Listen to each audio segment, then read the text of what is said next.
Subtext. The art of reading between the lines, not taking the direct text as face value or as the arbiter of truth. I like Chainsaw Man a lot, but I will be completely upfront about this now. I am not completely caught up to the manga.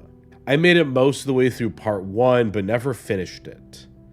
So if you want to disregard literally everything I say here, then I honestly wouldn't blame you. However, I have read all of the relevant chapters of Chainsaw Man for this video, so while I don't have the complete context behind Denji's character, I do have an understanding of his psychology. Not only because I have the ability to read subtext properly, but I also have experience in his struggles. And I promise I have worthy things to say. So if you want to come on this ride with me, please continue with this video. Denji has been sexually assaulted multiple times in the story. No, he was never forcibly penetrated, but dear God, are we not further as a society to understand that he didn't need to be for him to have suffered sexual assault?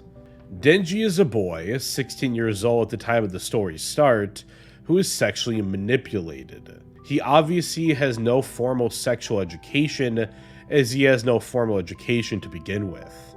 And this often makes young kids open to being sexually taken advantage of. But perhaps even worse than formal education, he doesn't even have parents or semi-reliable guardian figures to teach him about sex. The majority of the story is about this concept, and how Makima preyed on this vulnerability. I mean, his literal only dream at the beginning of the story is to touch some titties. This isn't some LOL moment, rather it is a tragic example of a boy who simply doesn't know any better. Who doesn't understand that there are bigger dreams outside of his own primal instincts. It's all he has to fall back on. Makima knows this and intentionally dangles her own sexuality, or more accurately, the potential of Denji having eventual sex with her, over his head. I mean, it doesn't get any more obvious than her literally calling Denji a dog.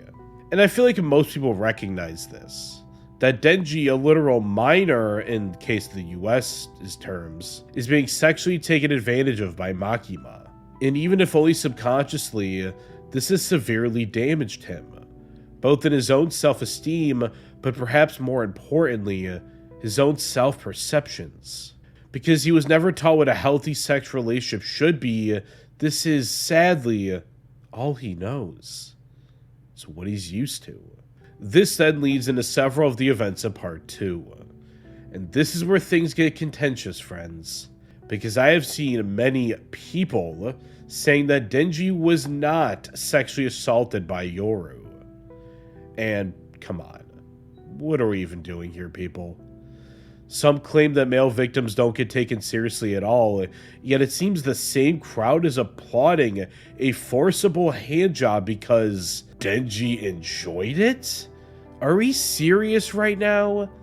And then not only to think that, but to applaud yourself as the newest chapter being a triumph over the haters? Look, I'm very intentionally not naming any names here, as not only is Asuka TV not a drama channel, but some of these people have gotten death threats over multiple of their opinions. And let me be abundantly clear.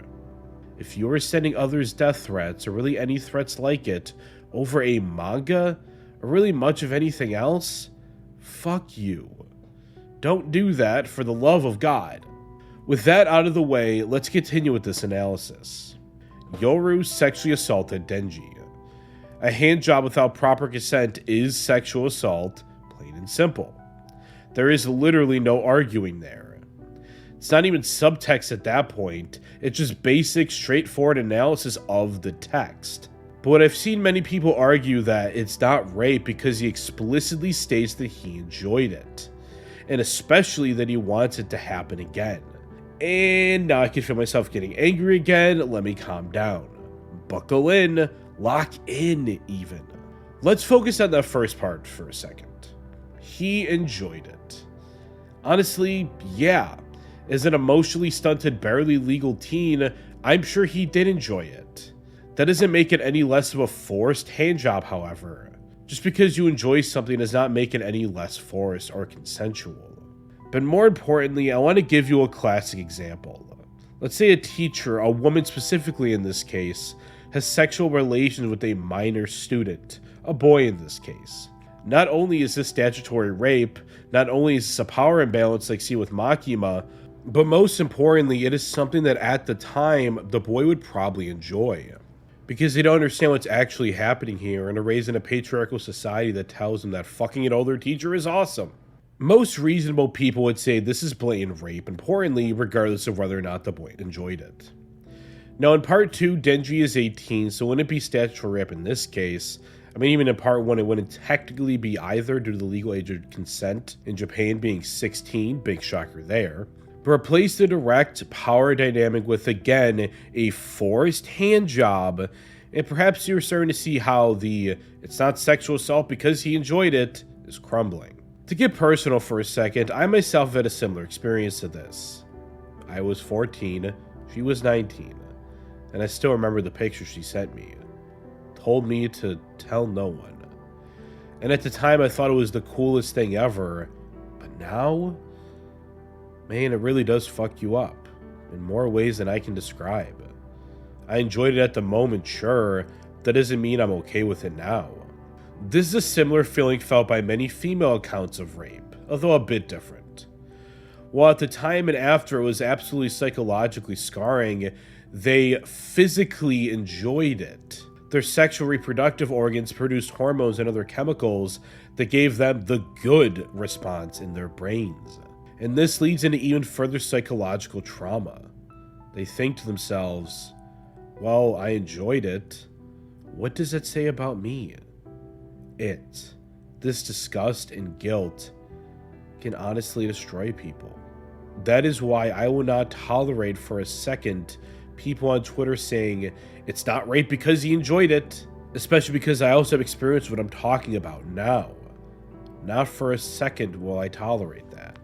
To get to the second point, that Denji wanted it to happen again, I hope I've done a good job at explaining that Denji, because of his sexual and other trauma, cannot possibly understand anything past his primal desires. And to get to the root of this and about his own self-esteem, I'd like to take a look at what I said in my original Chainsaw Man analysis video. You can't know what you don't know. Everyone has dreams. That is perhaps the one freedom that can't be fully taken away. But they can surely be restricted. Someone from a lower class may have a dream of buying their first home, while the son or daughter of a millionaire may dream of the day they become a billionaire. While people from any class can dream of anything, when you look at it in a general sense, I'm sure it pans out this way. Because dreams are spawned from desires, and desires are a want of something we don't have. Simple stability is sadly rare for those in the lower class, so they desire it. If they had it, they would want more. Denji is a hyper-extreme example of this. He literally has nothing and has probably always experienced having nothing. So the things he wants are simple because he quite literally can't imagine what's beyond that. He doesn't even realize that freedom even exists in the first place, having never been exposed to it. To him, fighting devils isn't the worst part. Instead, poverty is. His freedom is not only literally restricted from those around him, but also by his circumstances, or more accurately, his knowledge. He can't want what he doesn't know, and he literally discovers jam on bread in the first episode. Of course, the horrific implications of this is that our minds are primarily developed from our circumstances, most especially during childhood. What Denji accepts as good living simply is not okay. He shouldn't be forced to fight bloodthirsty devils just for a basic living. But it's unclear if he will ever feel otherwise. Even if he eventually gets used to what he describes as the high life, he may then just develop the line of thinking like, I don't deserve anything else, or I was born to fight devils. Confusion and new experiences can quickly give way to a feeling of worthlessness in this case, especially once he gains the knowledge of other possibilities and higher dreams, and then is left to ponder a single question. Then why was I born without these things? Quote over.